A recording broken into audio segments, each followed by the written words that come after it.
ये ट्रंप की अनौपचारिक जीत पर बधाई जेलेंस्की के द्वारा दी गई है। अभी तक व्लादिमीर पुतिन की बधाई नहीं आई। इस पर थोड़ा रोशनी दीजिए ना। जेलेंस्की बड़े खुश हुए हैं, उन्होंने संदेश भेजा है, मेरी अभी आपसे मुलाकात हुई थी, मैं बड़ा खुश हूं आपकी जीत से। व्लादिमीर पुतिन खामोश है, क्या कहते हैं?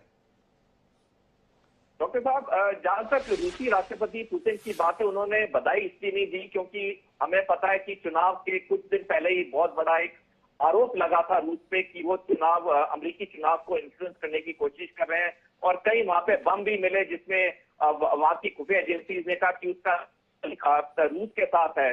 तो इसलिए पुतिन बहुत बहुत ठहराव से चल रहे हैं। वो कोई दुनिया को दिखाना नहीं चाहते कि वो ज्यादा खुश हैं डोनाल्ड ट्रंप की जीत से। वहां पे दूसरे हाथ से जेलेंस्की को पता है कि ये जो युद्ध अब ज्यादा लंबा चलना नहीं है। अगर उनके जो अच्छे रिश्ते जो बाइडेन से के साथ थे, अब वो कोशिश करें कि मेरे ट्रंप के साथ भी हो ताकि मेरे को पैसे मिलते रहे, मैं इस युद्ध को जारी रखूं, लेकिन अंदर से वो भी जानते कि युद्ध ज्यादा दिन चलेगा नहीं।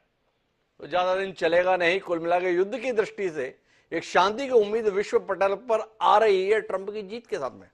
अब ब्रह्मदीप अलूने जी मेरे साथ में है। उन्होंने साहब आपसे जानना है भारत पर पड़ने वाले प्रभाव को लेकर। ट्रंप बयान कुछ देते हैं, कार्रवाई कुछ कर देते हैं। भारत के साथ अपने रिश्ते बहुत मधुर बताते हैं, हाउडी मोदी अमेरिका में कराते हैं, गुजरात में हम नमस्ते ट्रंप कर जाते हैं, पर हमारे सामान पर टैक्स ट्रंप लगा देते हैं, और हमने टैक्स लगाए हैं तो उसमें अपनी नाराजगी दिखा देते हैं। क्या देखते हैं आप?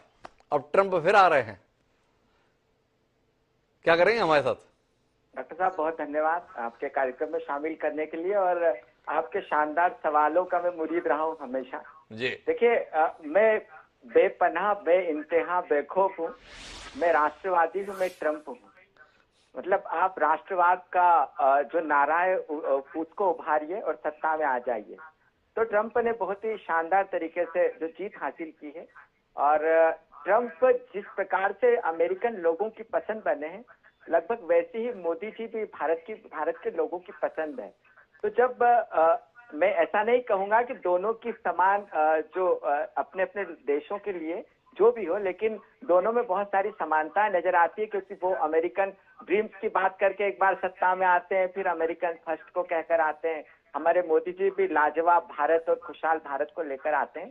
तो भारत के लिए तो बहुत ही अच्छा समय आने वाला है, मुझे ऐसा लगता है, क्योंकि पिछले जितने भी साल रहे, इवन आजाद भारत में भी तो अविश्वास रहा है भारत और अमेरिका के संबंधों में।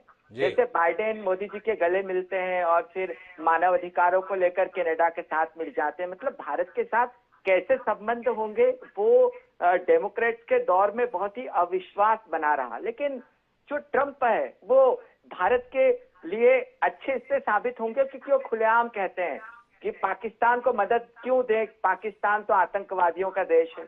वो कहते हैं कि चीन के खिलाफ हम भारत को खड़ा करेंगे। वो कहते हैं कि एशिया प्रशांत केंद्रित नीति में भारत हमारे लिए टॉप पर होगा।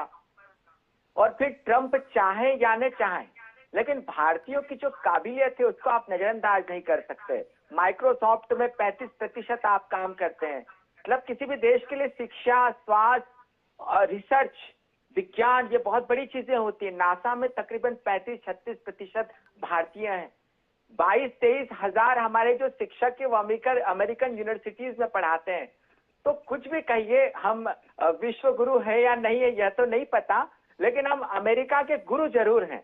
और हमको इसलिए आशंकित नहीं होना चाहिए भारतीयों को, क्योंकि वो तो अवैध प्रवासियों की आलोचना करते हैं, तो हम भी घुसपैठियों के खिलाफ हैं।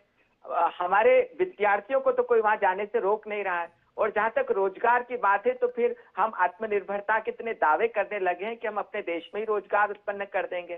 तो भारत सबसे ज्यादा जिन देशों से परेशान रहता है, या जिन देशों से सबसे ज्यादा चुनौती मिलती है, उसमें चीन और पाकिस्तान है।